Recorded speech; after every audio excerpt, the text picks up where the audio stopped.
అనుకోకుండా వచ్చిన విశిష్ట అతిథి మనందరి ఆడబిడ్డ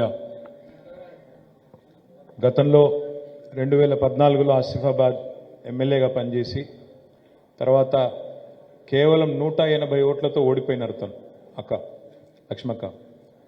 కానీ వెంటనే జిల్లా పరిషత్ చైర్మన్గా ఆసిఫాబాద్ జిల్లాకి మళ్ళీ తిరిగి ఎంపిక కాబడి మళ్ళీ మొన్న జరిగిన ఎన్నికల్లో 23లో తిరిగి బ్రహ్మాండమైన మెజారిటీతో ఆసిఫాబాద్ ఎమ్మెల్యేగా గెలిచిన మన విశిష్ట అతిథి గౌరవనీయులు శ్రీమతి కోవా లక్ష్మి గారికి, గౌరవ సభాధ్యక్షులు ఈరోజు తంగళ్లపల్లి మండల మా కుటుంబ సభ్యుల సమావేశానికి అధ్యక్షత వహిస్తున్న గౌరవనీయులు అన్న గజబింకార్ రాజన్న గారు, జిల్లా పార్టీ అధ్యక్షులు పెద్దలు గౌరవనీయులైన శ్రీ తోట ఆగయ్య గారు, గౌరవ రాజన్న సిరిసిల్ల జిల్లా పరిషత్ అధ్యక్షురాలు మన ఆడబిడ్డ సోదరి అరుణ రాఘవరెడ్డి గారు, టెస్కాప్ అధ్యక్షులు గౌరవనీయులు శ్రీ కొండూరి రవీంద్రరావు గారు, గౌరవనీయులు ఈరోజు బర్త్డే బాయ్ గౌరవనీయులైన మా సెస్ చైర్మన్ గారు చిక్కాల రామన్న గారు, ఎవరు రామన్న వయసు అడగకూరి దయచేసి, చిక్కాల రామన్న గారు, మన రాష్ట్ర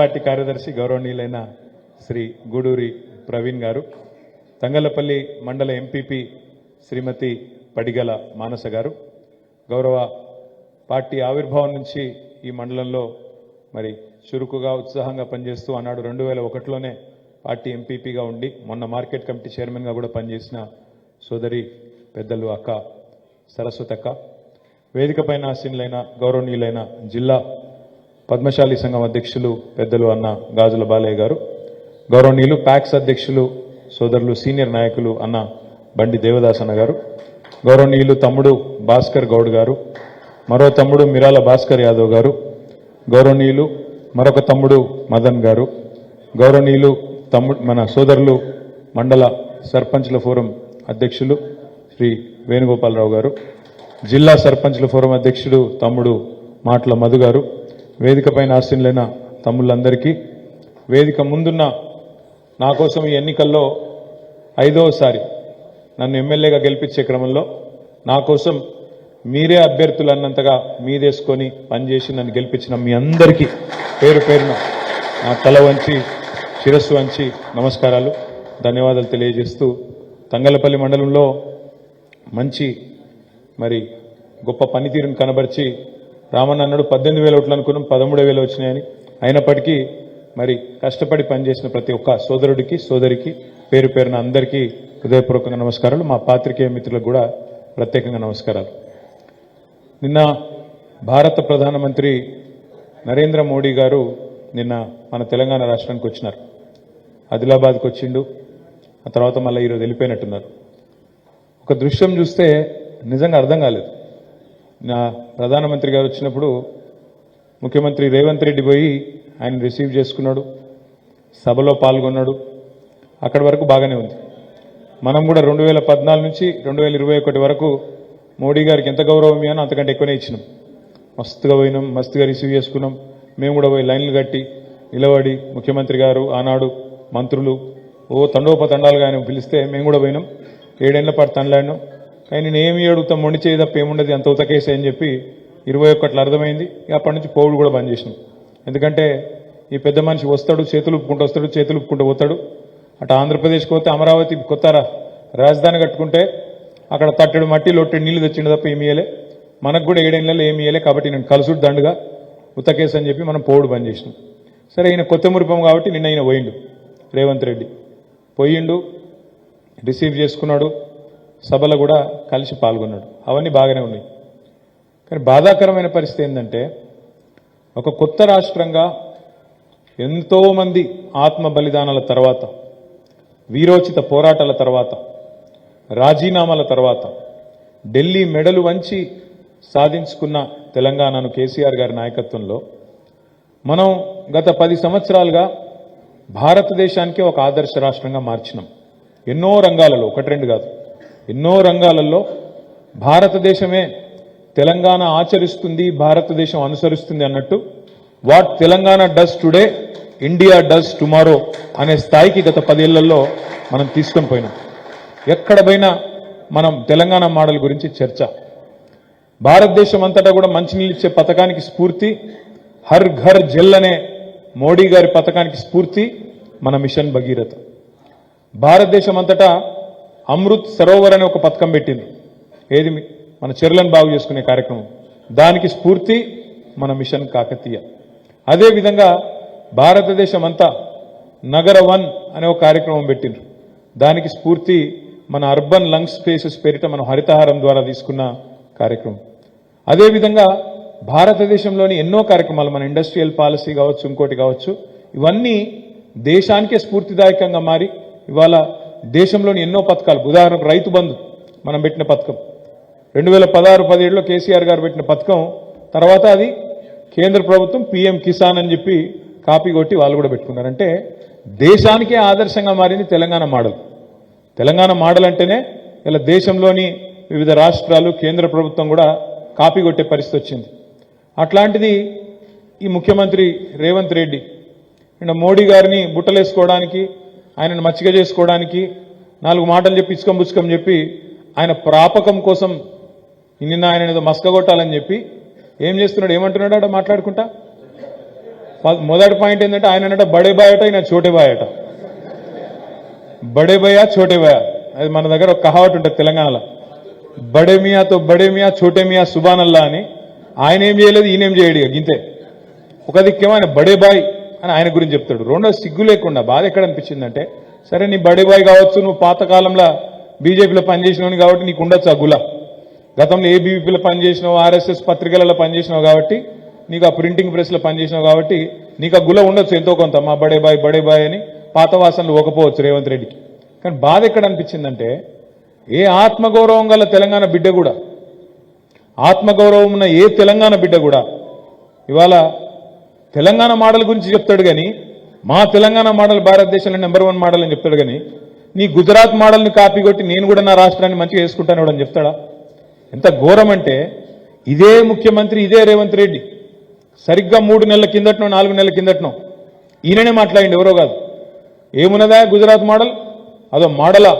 గుజరాత్ మోడల్ అంటే మందిని కాల్చి చంపుడా? గుజరాత్ మోడల్ అంటే బొందబెట్టుడా, మందిని చంపుడా, మతం పేరు మీద చిచ్చు పెట్టుడా అని మాట్లాడింది రేవంత్ రెడ్డి. సరిగ్గా 3 నెలలు కాలే, మరి నిన్నేం పుట్టిందో గుజరాత్ మోడల్ చేస్తా అని మాట్లాడుతున్నాడు. ఆత్మగౌరవం ఉన్న తెలంగాణ బిడ్డ ఏ ఒక్కడు కూడా నిజంగా కూడా నిన్న ఆయన మాట్లాడిన మాటను చీత్కరించుకుంటారు, అసహించుకుంటారు. అట్లాంటిది ఆయన మన ముఖ్యమంత్రి కావడం మన కర్మ. అట్లాంటి ముఖ్యమంత్రి ఈరోజు ఆ వేదిక మీద నిలబడి నిన్న మాట్లాడుతూ ఉంటే నిజంగా సిగ్గనిపించింది. బడే బాయ్ అంటాడు. మరి ఆ బడే బాయ్ ఏమిచ్చిండో చోటే బాయ్కి చెవులో ఏం చెప్పిండో మనకు తెలియదు. కానీ నాకైతే ఒకటి స్పష్టంగా కనబడతా ఉన్నది, రేవంత్ రెడ్డి భవిష్యత్తు, రాష్ట్రంలో కాంగ్రెస్ భవిష్యత్తు నాకైతే నిన్న మీటింగ్తోని మంచిగా అర్థమైంది. ఖచ్చితంగా రాబోయే రోజుల్లో మహారాష్ట్రలో జరిగినట్టు, అస్సాంలో జరిగినట్టు రేవంత్ రెడ్డి గారు వచ్చే ఎన్నికల తర్వాత బీజేపీ తీర్థం పుచ్చుకోవడం ఖాయమనే మాట మాత్రం నేను మీకు పక్కా చెప్తున్నా. మరొక ఏక్నాథ్ షిండే, మరొక హిమంత బిశ్వాస్ శర్మ ఇక్కడనే ఉడతాడు, కాంగ్రెస్ పార్టీని బొందబెడతాడు. నేను ఉత్తగా ఆషమాషికి చెప్తలేని ఈ మాట. నిన్న రేవంత్ రెడ్డి ఇంకొక మాట అన్నాడు, మీరు వినండి జాగ్రత్తగా. ఏమన్నాడు? బడే బాయ్ ఇట్లనే ఉండాలి, మీ ఆశీర్వాదం మా మీద. ఎన్నికలు 2 నెలలు లేవు, భవిష్యత్తులో కూడా నీ ఆశీర్వాదం నా మీద ఉండాలంటే ఏమన్నట్టు? మా రాహుల్ గాంధీ అంటే తటపార వేస్ట్ కేసు, అది గెలిచేది లేదు, పీకేది లేదు, మళ్ళా నువ్వే ప్రధానమంత్రి అని చెప్పినట్ట కదా. కాంగ్రెస్ ముఖ్యమంత్రి, తెలంగాణ ముఖ్యమంత్రి ఎవడన్నా మెడకాయ మీ తలకాయ ఉన్నాడు, ప్రధానమంత్రి నరేంద్ర మోడీ ఆశీస్సులు భవిష్యత్తులో కూడా ఉండాలి, ఏది ఇంకా 2 రోజులలో ఎలక్షన్ పెట్టుకొని అంటాడా ఎవడన్నా? అంటే ఏమన్నట్టు ఉద్దేశం? బరాబర్ మా రాహుల్ గాంధీ వేస్ట్ ఫెలో. నేను అంటలేను, ఆయనతో మీరు నేనన్నాను రాశారు కొంపదీసి, నేను అనలే. రాహుల్ గాంధీ సన్నాసి వేస్ట్ ఫెలో, ఆయనతో కాదు. నేను అంటలేను భయ్, ఆయన అన్నాడు. మళ్ళీ చెప్తున్నా మీకు, ఆయనతో కాదు. నువ్వే అయితే మళ్ళీ ప్రధానమంత్రిని తెలంగాణ ముఖ్యమంత్రి కాంగ్రెస్ వాడు చెప్తే ఏమనుకోవాలి నాకు అర్థం కాదు. వీళ్ళ దివాలా కోర రాజకీయాన్ని, ఇంత దౌర్భాగ్యపు పరిస్థితుల్లో ఇలా కాంగ్రెస్ పార్టీ ఈ రాష్ట్రంలో ఉన్నది. ఒకసారి ఆలోచించండి, ఏం జరుగుతుంది అసలు ఈ రాష్ట్రంలో? ఎన్ని కథలు చెప్పిండి ముఖ్యమంత్రి. లోన్లు తీసుకోనోళ్ళు ఉరుక్కుంటూ తెచ్చుకోపోండ్రి, 2 లక్షల రుణం తెచ్చుకోండి. కేసీఆర్ 1 లక్షనే మాఫ్ చేసిండు. నేను చేస్తా, డిసెంబర్ 8 వరకు బ్యాంకులకు ఓన్రి తెచ్చుకోండి. 9 తారీఖు నేను వస్తున్నా, సంతకం పెడతా, 2 లక్షల రుణమాఫీ చేస్తా అన్నాడు. 2 రూపాయలు మాఫైందా? 2 లక్షలు అన్నాడు. డిసెంబర్ 9 పోయింది, జనవరి 9 పోయింది, ఫిబ్రవరి 9 పోయింది, మార్చి 9 రానే వస్తాను.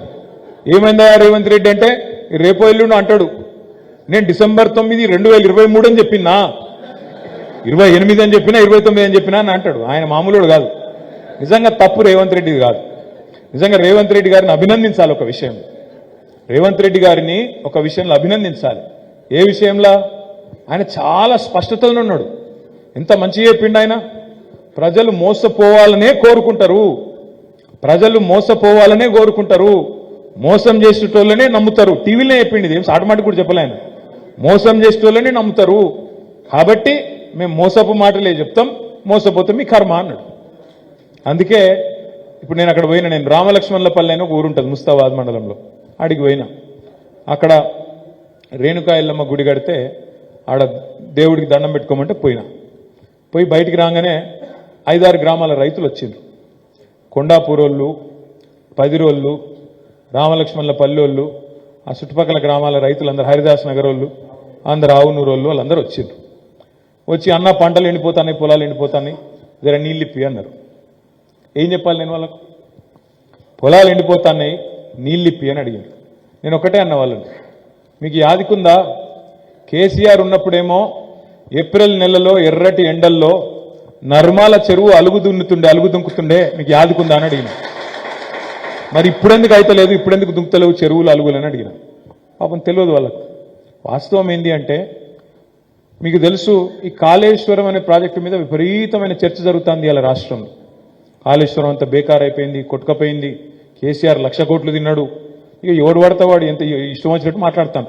ముఖ్యమంత్రి నుంచి మొదలు పెడితే కింద ఉండే కాంగ్రెస్ సన్నాసి లోకల్ కాంగ్రెస్ కార్యకర్తలు కూడా ఎవరికి ఎంత తెలిస్తే అంత నోటికి వచ్చినట్టు వరుతారు. అసలు ఏంది కాళేశ్వరం? మేము కూడా అందుకే మనందరం పోయినాం. కాళేశ్వరం అనే ప్రాజెక్టు ప్రపంచంలోనే అతిపెద్ద లిఫ్ట్ ఇరిగేషన్ ప్రాజెక్టు. దానికి 10 రేకు ఏం సంబంధం అని మీరు అడిగితే అందుకే చెప్తున్నాను ఇదంతా. దానికి 10 రేకు, దానికి సిరిసిల్లకి ఏం సంబంధం, దానికి ఇంకో దానికి ఏం సంబంధం అంటే ఇలా కాళేశ్వరంతో సగం తెలంగాణకు సంబంధం ఉంది. అందుకే చెప్తున్నా మీకు 40 లక్షల ఎకరాలు సాగు చేసే రైతులకు సంబంధం ఉంది కాళేశ్వరం ప్రాజెక్టుతో. కాళేశ్వరం అనే ప్రాజెక్టు అసలు ఏంటిది? ప్రపంచంలోనే అతి పెద్దదైన లిఫ్ట్ ఇరిగేషన్ ప్రాజెక్టు. అంటే ఏంది? తెలంగాణను చూస్తే, తెలంగాణ భౌగోళిక పరిస్థితి చూస్తే ఇట్లా గుడిసె లెక్క ఉంటుంది తెలంగాణ. ఇట్లా గుడిసె లెక్క ఉంటుంది. ఒక దిక్కు గోదావరి వారుతుంది, ఇంకో దిక్కు కింద కృష్ణ వారుతుంది. గోదావరి ఏమో కింద, కుంటయ్య గారు జర ఫోన్ బంద్ చేయని దండం పెడతా. కిందనేమో గోదావరి ఏమో సముద్ర మట్టానికి 80-90 మీటర్ల మీద గోదావరి వారుతుంది. కృష్ణానదేమో 100, 110, 120 మీటర్ల కాడికి కృష్ణానది వారుతుంది. ఇప్పుడు మన సిరిసిల్ల ఉంది. మన సిరిసిల్ల దగ్గర 300, నాకు గుర్తున్న కాడికి, సబ్జెక్టు కరెక్షన్, 340 మీటర్లు, 350 మీటర్ల మీద సిరిసిల్ల ఉంటుంది. అటు పోతే హైదరాబాద్ పోతే 535 మీటర్ల మీద ఉంటుంది. అంటే మేడిగడ్డ కాడనేమో 80 మీటర్ల కాడ గోదావరి ప్రవహిస్తుంటుంది. హైదరాబాదు 535 మీటర్లు. నాకు తెలిసిన కాడికి సిరిసిల్ల 350, 360 మీటర్ల కాడికి సిరిసిల్ల ఉంటుంది. అంటే కిందికి వెళ్ళి నీళ్లు మీదికి తీసుకురావాలి, వేరే మార్గం లేదు. కిందికి వెళ్ళి మీదికి నీళ్ళు తీసుకురావాలంటే ఏం చేయాలి? మోటార్ పెట్టి గుంజాలి. బోర్ వేసి గుంజుతాం కదా మనం మోటార్ నీళ్లు, అట్లనే కిందికి వెళ్ళి మోటార్ పెట్టి మీ నీళ్లు పైకి తీసుకురావాలంటే లిఫ్ట్ ఇరిగేషన్ ద్వారా పైకి తీసుకొని రావాలి. మరి లిఫ్ట్ ఇరిగేషన్ ద్వారా పైకి 100 కిలోమీటర్లు తేవాలి. అది కూడా తెచ్చేది ఒక బొట్టో 2 బొట్లు కాదు, ఒక బకెట్ కాదు, 2 బకెట్లు కాదు, ఒక చెరువునే లేపుకురావాలి. లేపుకొస్తేనే మనకు లక్షల ఎకరాలకు నీళ్లు వస్తాయి. అందుకే కాళేశ్వరం అనే ప్రాజెక్టు మేడిగడ్డ దగ్గర 80 మీటర్ల కాడ మొదలుపెట్టి ఒక్కొక్క స్టేజ్ ఎక్కించుకుంటా, ఒక్కొక్క కాడ నింపుకుంటా, చెరువులు నింపుకుంటా, కొత్త రిజర్వాయర్లు కట్టుకుంటా.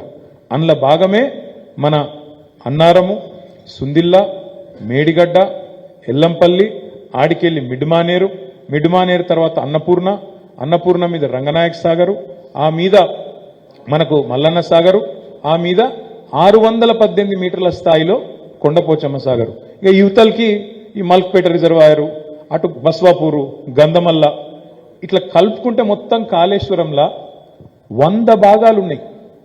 100 భాగాలు 100 కంపోనెంట్స్ ఉన్నాయి ఒక్క కాళేశ్వరం ప్రాజెక్టులో. అందులో ఉదాహరణకు ఇప్పుడు మన మలకపేట ఒకటి, మిడ్మానేర్ ఇంకోటి, అన్నపూర్ణ ఒకటి. అసలు కాళేశ్వరం అంటే ఏంది?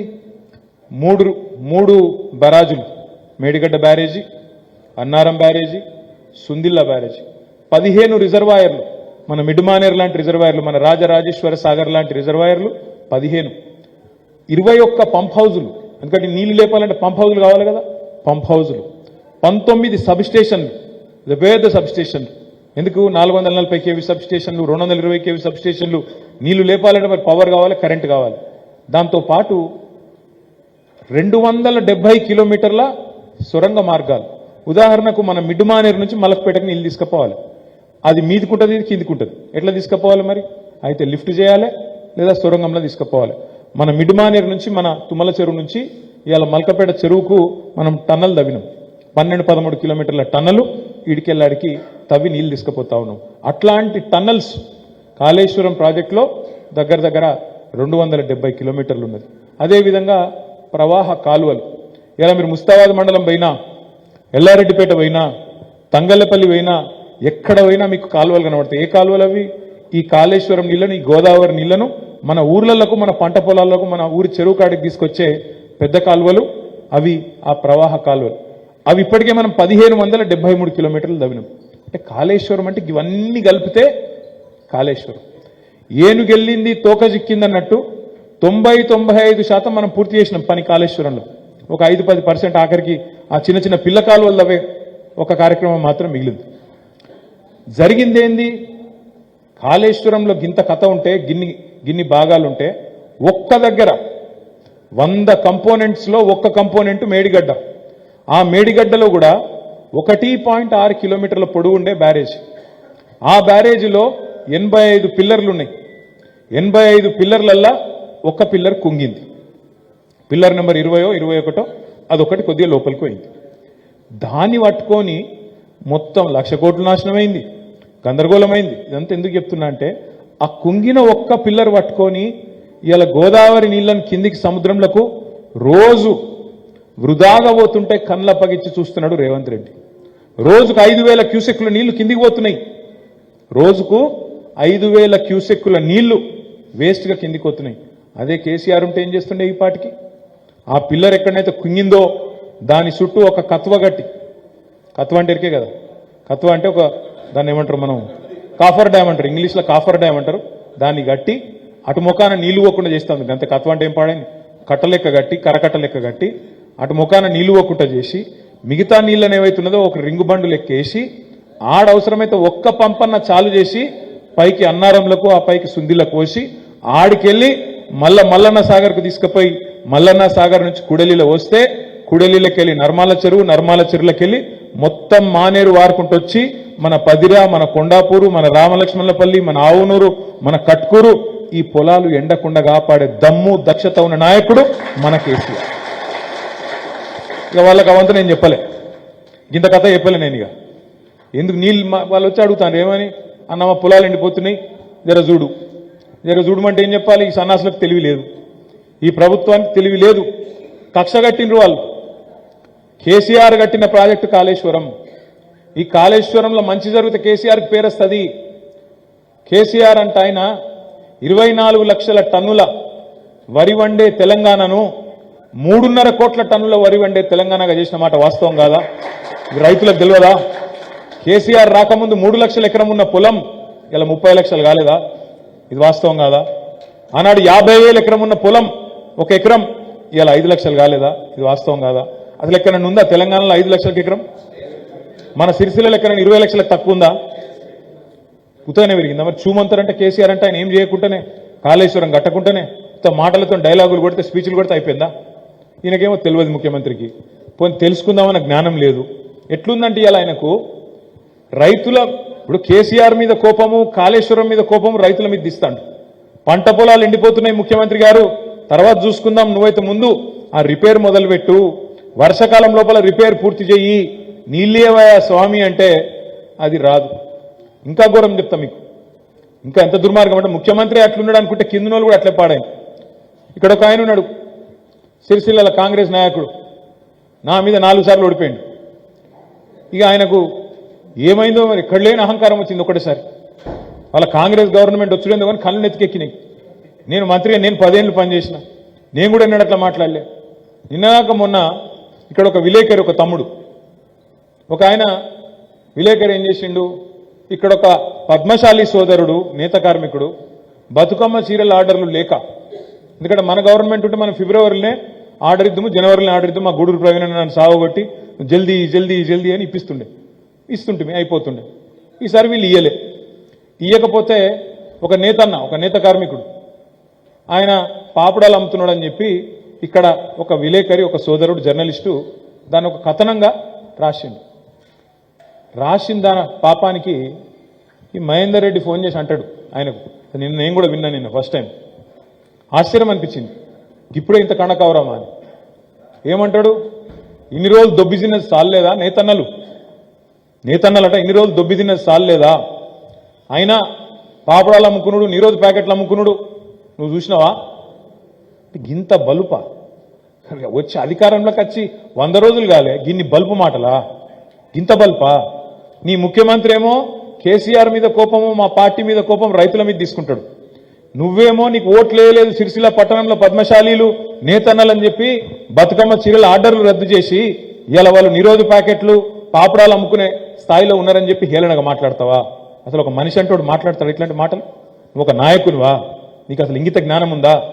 అందుకే నేను అడుగుతా ఉన్నా ఈ వేదిక ద్వారా, సిరిసిల్ల వేదిక ద్వారా మా తంగళ్లపల్లి తమ్ముళ్ళు, అక్కలు, చెల్లెల సాక్షిగా నేను అడుగుతున్నా. ఎల్లుండి రేవంత్ రెడ్డి వస్తుండట సిరిసిల్లకు. రేవంత్ రెడ్డి గారు రండి, సిరిసిల్లను జిల్లా చేసి ఎంత బాగా అభివృద్ధి చేసిండో కేసీఆర్ తప్పకుండా చూసిపో. మీరున్ననాడు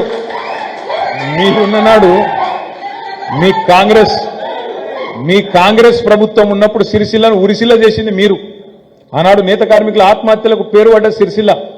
అట్లాంటిది ఉరిసిల్లను ఇవాళ నిజంగా సిరి సంపదలకు తలతూగి నిలయంగా చేసింది కేసీఆర్ ప్రభుత్వం. జిల్లా చేసింది కేసీఆర్, సిరిసిల్లను జిల్లా చేసింది కేసీఆర్.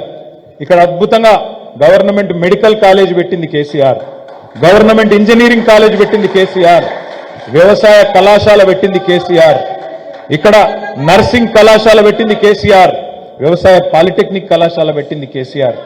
నువ్వు ఇవాళ వచ్చి కేసీఆర్ కట్టిన బిల్డింగ్ కు రిబ్బన్ కట్ చేసేందుకు వనికి వస్తావు తప్ప నువ్వు ఎందుకు వనికిరావనే మాట కూడా నేను చెప్తా ఉన్నా. దమ్ముంటే ముఖ్యమంత్రి రేవంత్ రెడ్డి నేను అంటున్నా, దమ్ముంటే నీకు చేతనైతే ఎల్లుండి నీ నాయకుడు ఇక్కడ పోటీ చేసిన అర్భకుడు ఎవడైతున్నాడో క్షమాపణ చెప్పి, పద్మశాలి సమాజానికి క్షమాపణ చెప్పి, అడ్డగోలు మాటలు మాట్లాడినందుకు, కండకావరంతో మాట్లాడినందుకు క్షమాపణ చెప్పు మొదలు. నెంబర్ 1. నెంబర్ 2, ఎందుకు ఇయ్యవు బతుకమ్మ చీరల ఆర్డర్లు?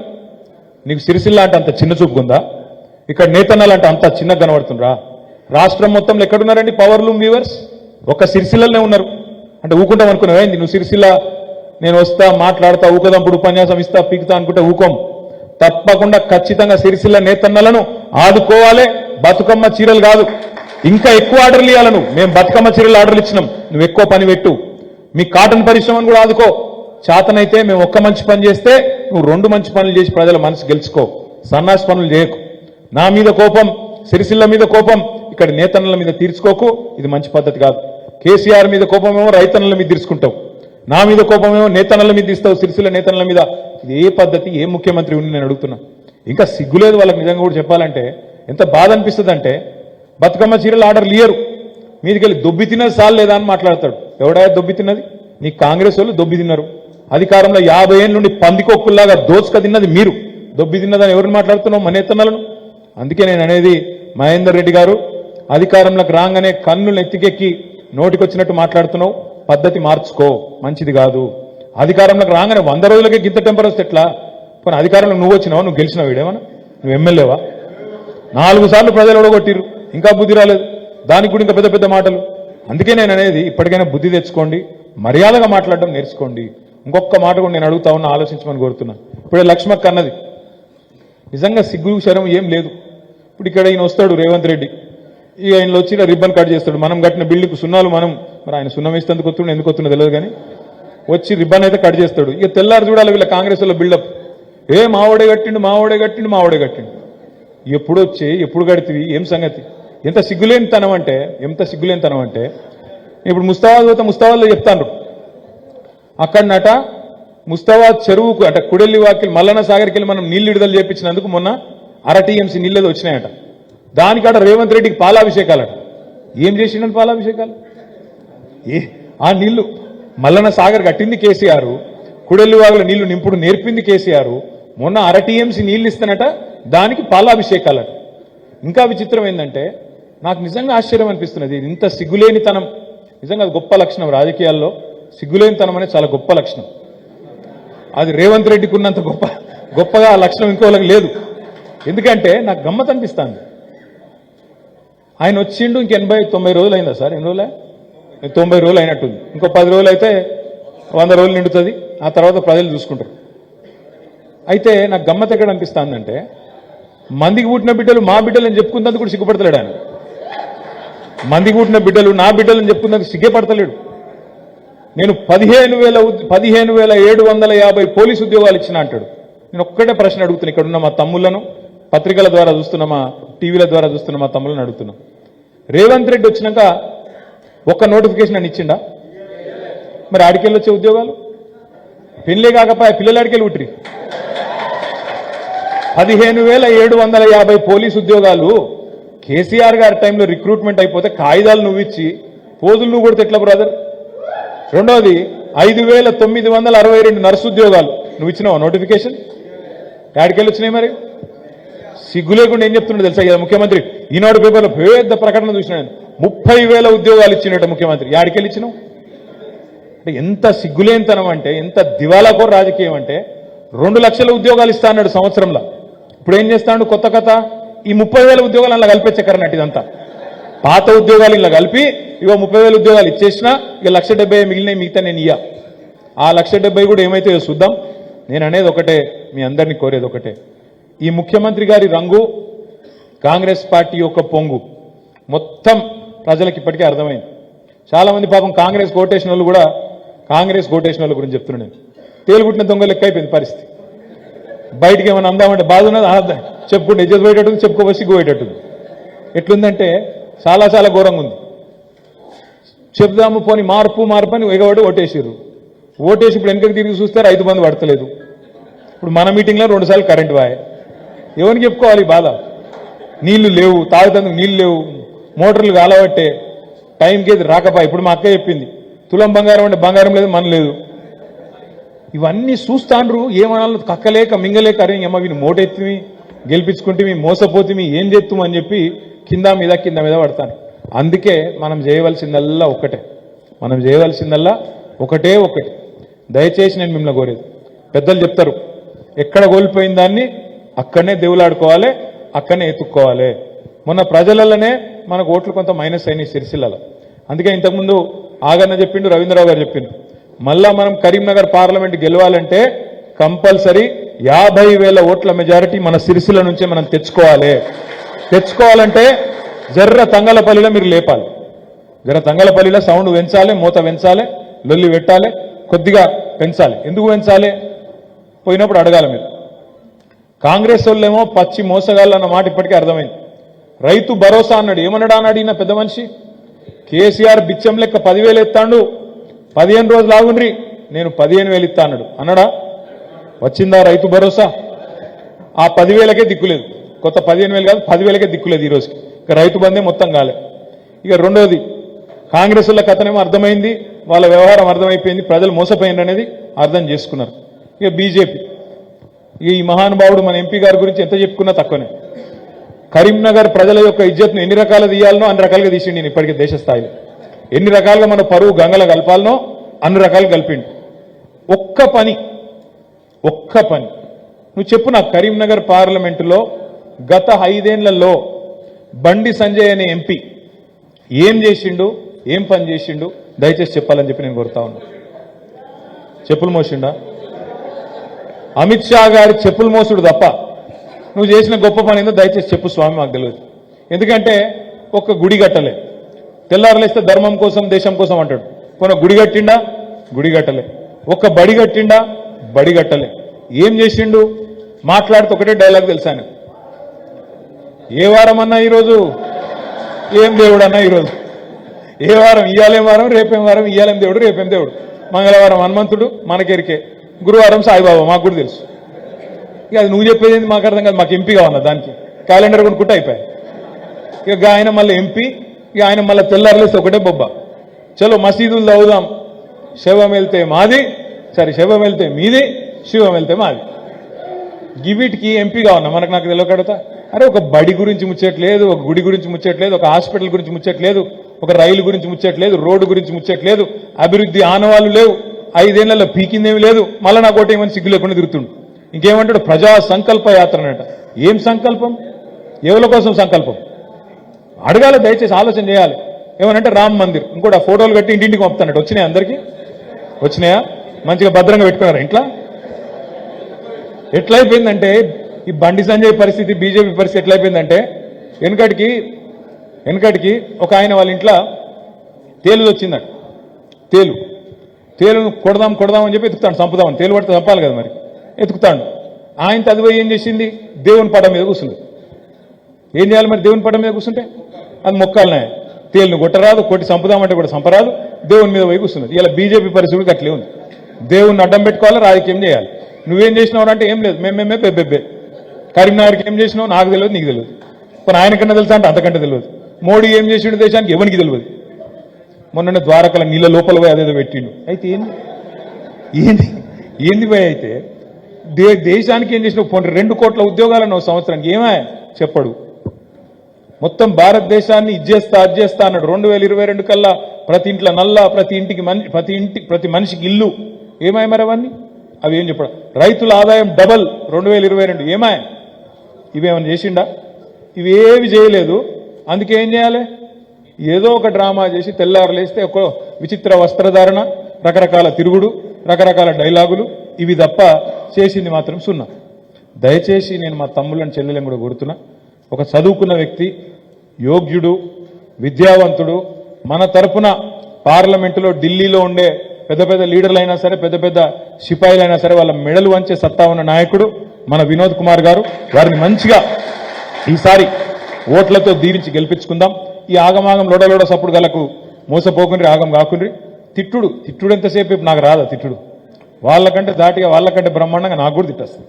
కాకపోతే రోజు తెల్లారలేస్తే గదే బూత్ పురాణం ఇంకో పని లేదా మనకు మంచిగా చదువుకున్న వాళ్ళను 4 మాటలు మంచిగా చెప్పేటోళ్ళను మనకు 4 ఇండస్ట్రీసో 4 పనికొచ్చే పనిలో చేసుకుంటోళ్ళని చేసుకుందాం ఇంకొక మాట కూడా మా పత్రికా విలేకరులు మిత్రులు ఇక్కడ ఉన్నారు కాబట్టి నేను డిమాండ్ చేస్తున్నా ఎల్లుండి రేవంత్ రెడ్డి ఇక్కడికి వస్తున్నాడు రేవంత్ రెడ్డిని నేను డిమాండ్ చేస్తున్నా 3 విషయాలు నెంబర్ 1 మా నేత కార్మికులకు మీ మహేందర్ రెడ్డితోని మీ కాంగ్రెస్ పార్టీతోని క్షమాపణ చెప్పి తప్పకుండా వెంటనే ఆయన మాటలు ఉపసంహరించుకోవాలి బేషరతుగా క్షమాపణ చెప్పాలని డిమాండ్ చేస్తా ఉన్నా దానికి క్షమాపణ చెప్పడమే కాదు వెంటనే బతుకమ్మ చీరల ఆర్డర్ కూడా సిరిసిల్ల వేదికగా ప్రకటించాలి తప్పకుండా మా నేతన్నలను కాపాడుకోవాలని చెప్పి కూడా నేను రేవంత్ రెడ్డిని డిమాండ్ చేస్తా ఉన్నా దాంతోపాటు మనం ఒక మంచి కార్యక్రమం తీసుకున్నాం నేతన్నల కోసం వర్కర్ టు ఓనర్ అనే కార్యక్రమం తీసుకున్నాం ఆ వర్కర్ టు ఓనర్ అనే కార్యక్రమం ఏదైతే ఉన్నదో ఇక్కడ ఉండే నేత కార్మికుడిని ఆసాములు చేయడానికి 400 కోట్లు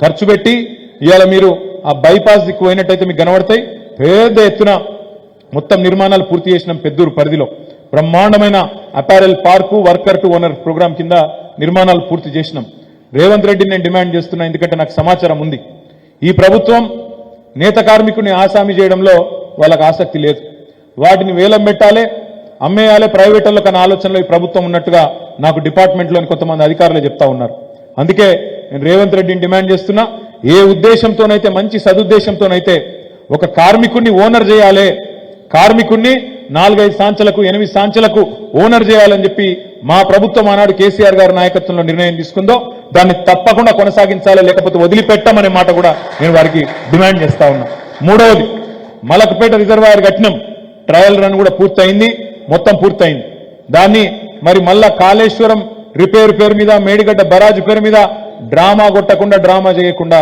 వెంటనే దాన్ని ప్రారంభించాలి ఇప్పటికే పూర్తయింది కొన్ని కారణాల వల్ల మేము ప్రారంభించలేకపోయినాం ఆ రోజు ఆనాడు నిజానికి అప్పుడే చేసి ఉండాలి కేసీఆర్ గారి చేతుల మీదుగా ట్రయల్ రన్ కూడా పూర్తయింది సరే వచ్చేది మన ప్రభుత్వమే కదా మళ్ళీ చేసుకుందాం అనుకున్నాం కానీ దురదృష్టవశాత్తు మరి మనం రాలేదు నేను రేవంత్ రెడ్డిని డిమాండ్ చేస్తా ఉన్నా మరి తప్పకుండా మలక్పేట రిజర్వాయర్ కూడా నింపి వెంటనే మరి ట్రయల్ రన్ అప్పటికో పూర్తయి ఇప్పటికే దాదాపుగా 4-5 నెలలైంది నింపి మా కోనరావుపేట మండలం అదేవిధంగా పైకి లిఫ్ట్ ఏదైతే నడుస్తున్నదో మరిమట్ల దాకా మా పైన ఉండే కోనరావుపేట ఎల్లారెడ్డిపేట వీర్నపల్లి మండలాలకు కూడా నీళ్ళు ఇచ్చే లిఫ్ట్ ఏదైతే ఉన్నదో దాన్ని కూడా త్వరితగతిన పూర్తి చేసి మా మీద కోపం ఉంటే మా మీద తీసుకో కానీ రైతుల మీద నేతన్నల మీద పగబట్టవద్దు బుద్ధిత కోపం చేయవద్దని చెప్పి కూడా ఈ ముఖ్యమంత్రిని డిమాండ్ చేస్తూ ఈ ప్రభుత్వానికి నేను మళ్ళొక్కసారి చెప్తా ఉన్నా మీరు చేయగలిగితే మంచి పనులు చేసి మనసు గెలుచుకోండి మేము ఒక మంచి పని చేస్తే మీరు 2 చేయండి నేను ఇంతకుముందు అక్కడ ముస్తాబాద్ పోతే వాళ్ళు చెప్తున్నారు మా తమ్ముళ్ళు ముస్తాబాద్ నుంచి దుబ్బాక ఉన్న డబుల్ రోడ్ మనం మంజూరు చేసినాం